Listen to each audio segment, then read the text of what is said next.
Varicose veins కి సరైన చికిత్స కోసం సంప్రదించండి ఎవిస్ హాస్పిటల్. నమస్తే రమగారు. నమస్తే జయ. రమగారు, మనకి మార్గశిర మాసంలోకి వెళ్ళబోతున్నాము. ఇందులోనే ధనుర్మాసం కూడా ఉంది. ఈ మాసం యొక్క విశిష్టత?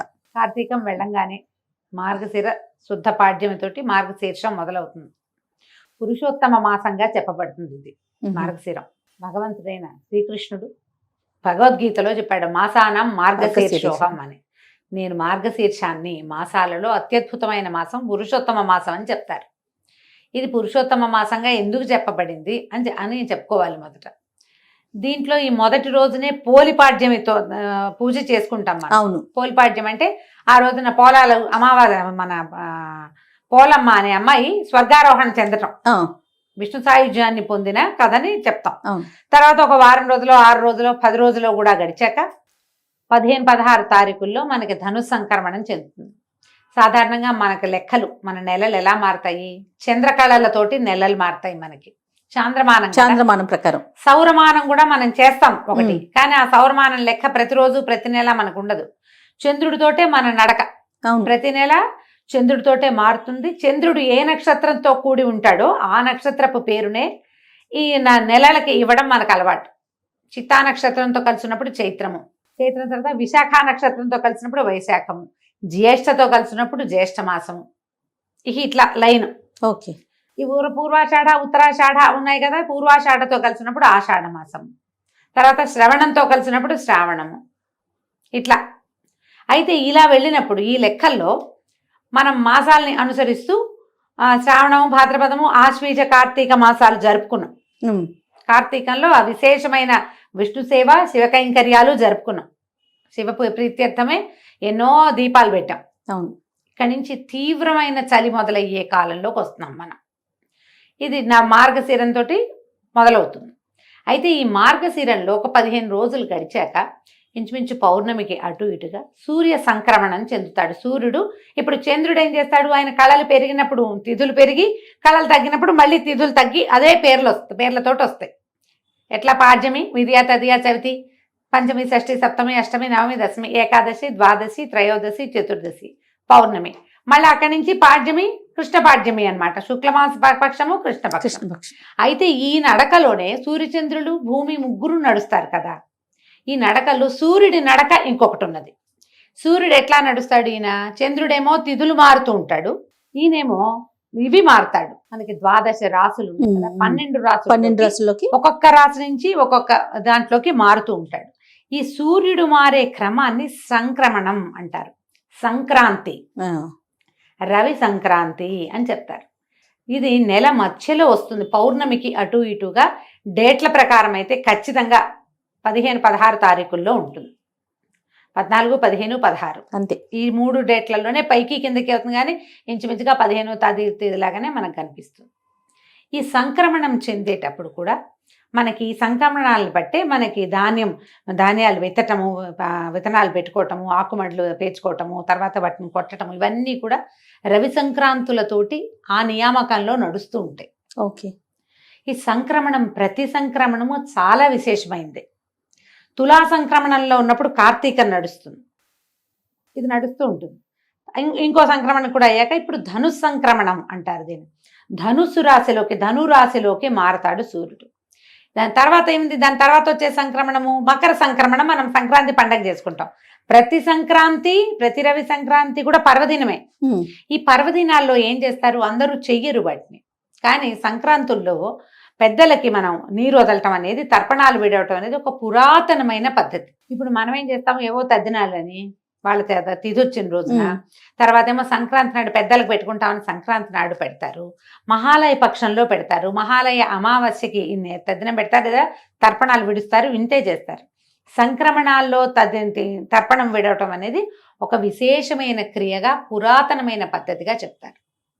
ఈ మొత్తం 12 సంక్రాంతుల్లో అత్యంత విశిష్టమైనది మకర సంక్రాంతి. ఎందుకంటే మనకు అప్పటికి సూర్యుడు నడక మార్చుకునే లక్షణం కూడా వస్తుంది అప్పటికి. ఓకే. దానికి ఒక సంక్రమణానికి ముందు జరిగేదే ఈ ధను సంక్రమణం, మార్గశిరంలో వస్తుంది. అంటే ఇప్పుడు చూడు, మకర సంక్రాంతి జరిగిన రోజున ఏం చెప్తాం మనం? ఉత్తరాయణ పుణ్యకాలం వస్తుంది. అవును. దేవతలు లేస్తారు, మెలకు వస్తుంది వాళ్ళకి. దేవతల మెలకువకి ఒక నెల రోజుల ముందంటే మన మెలకువకి ముందు ఏముంటుంది, తెల్లవారుజాము ఉంటుంది. అంతేగా, అంతేగా, మనకి ఉషోదయానికి ముందు ఉండేది తెల్లవారుజాము. తెల్లవారుజామే. అంతే. ఇప్పుడు కూడా ఈ మకర సంక్రమణం దేవతల తెల్లవారైతే తెల్లవారు యొక్క జామేది, దాని ముందు భాగం ఈ ధను సంక్రమణం. అందుకని ధను సంక్రమణాన్ని కూడా చాలా విశేషంగా జరుపుకునే పద్ధతి తెలుగునాట బాగా కనపడుతుంది. సౌత్ ఇండియాలో అంతా కూడా చేస్తారు, కనపడుతుంది బాగా. మనం ఈ ధను సంక్రమణం చెందగానే ఏం చేస్తాము, అందరూ చేసేది వాకిళ్లలో పీట ముగ్గులు వేయటం మొదలు పెడతారు, గీతల ముగ్గులు వేస్తారు. అవును. ఈ గీతల ముగ్గులు ఇప్పుడు ధను సంక్రమణానికి మొదలుపెట్టి నెలగంటు పెట్టడం, నెలపట్టు పట్టడం అని చెప్తారు. ఈ నెలపట్టు నెలగంటులో ఇంచుమించు శూన్యం, ఏమి ముహూర్తాలు ఉండవు, పూజా విధానమే ఉంటుంది. అందరూ చేసే ప్రాకృతికమైన పూజ ఏంటంటే వాకిళ్ళు ఉడిచి ముగ్గేసుకోవడం, తెల్లవారుసామని ముగ్గేసేయటం. అందరి వాకిళ్లలోనూ పేడ కళ్ళాపులు, ముగ్గులు. ఇది నియమంగా కనబడుతుంది. తెలుగునాట గొబ్బిళ్ళు కనిపిస్తాయి. ఆవు పేడతోటి గొబ్బిళ్ళు చేసి తల్లి గొబ్బెమ్మ, పిల్ల గొబ్బెమ్మ, చుట్టూ తైవి, కృష్ణుడు, గోపికలు, గొబ్బెమ్మ గోపెమ్మ, చూడు ఎంత దగ్గరగా ఉందో. తల్లి పిల్ల చేసి దాని మీద చక్కగా ముగ్గేసి పసుపు బొట్టు పెట్టి బంతి పువ్వులు కానీ గుమ్మడి పువ్వులు కానీ గుచ్చి పొద్దున్నే అలంకారం చేస్తాం వాకిలికి.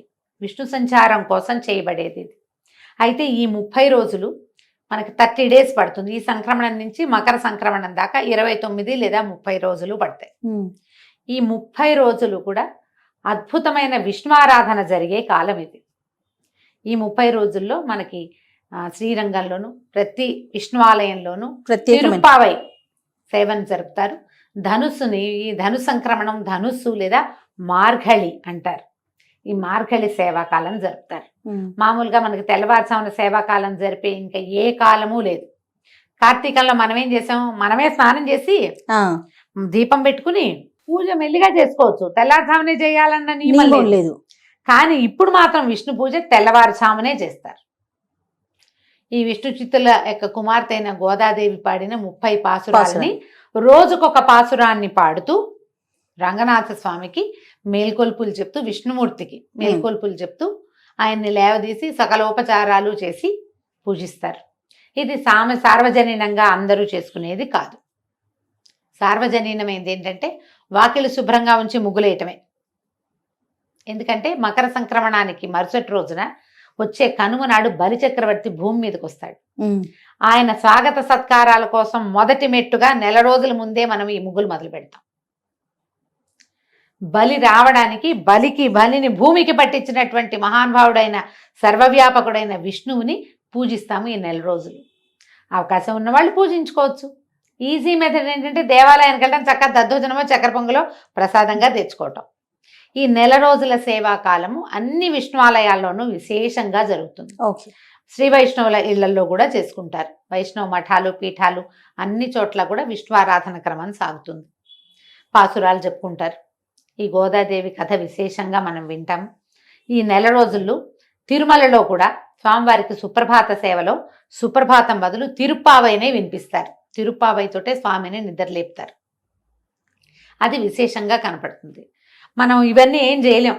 తిరుప్పావై ద్రవిడ భాషలో ఉంటుంది, మనకి రాదు, అర్థం కాదు. పొద్దున లేచి వాకిట్లో ముగ్గేసుకోగలం కదా, అంతేగా.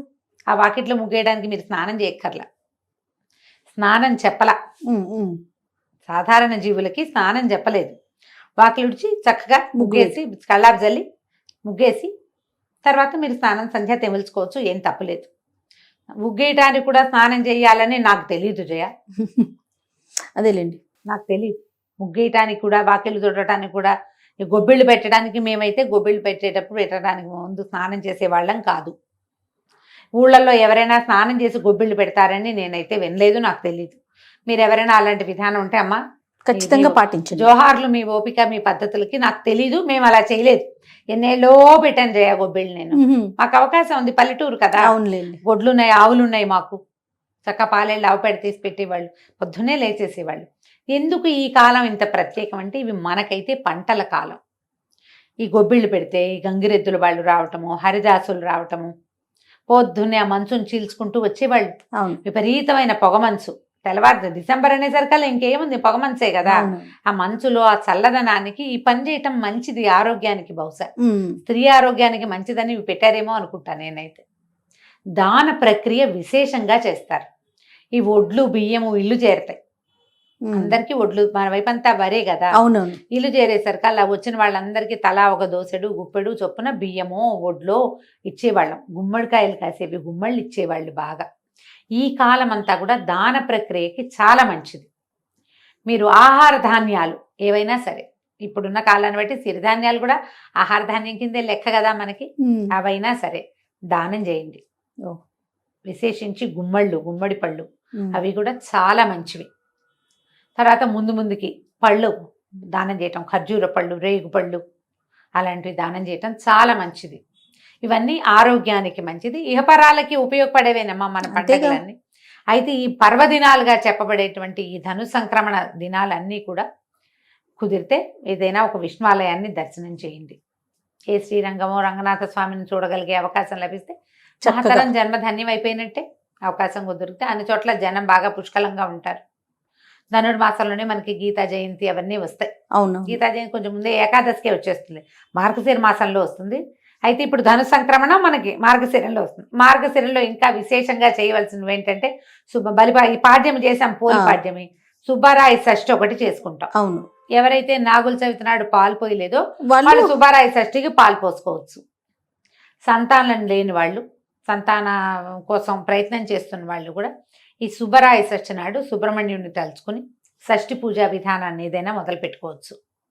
షష్ఠి నాడు ఎక్కడైనా మల్లి దేవసేన సమేత సుబ్రహ్మణ్యేశ్వర స్వామి ఉంటే వారిని దర్శనం చేసుకోండి. ఉమ్, సుబ్రహ్మణ్య అష్టకం చదువుకోండి. సుబ్రహ్మణ్య భుజంగ ప్రయాతం అని ఒక స్తోత్రం దొరుకుతుంది, అలాంటివి ఏమైనా చేసుకోవచ్చు. ఓకే. షష్ఠి తర్వాత ఇంకా ముందుకెళ్తే గీతా జయంతి వస్తుంది, ఉమ్, తర్వాత ధనుర్మాసం వస్తుంది. ఇలా మనం మార్గశిర మాసాన్ని ముందుకు తీసుకెళ్తాము. మీ అవకాశాన్ని బట్టి ఎంత చేయగలిగితే అంత చేసుకోవటమే. తప్పకుండా రమ్మగారు. నమస్తే. నమస్తే జయ.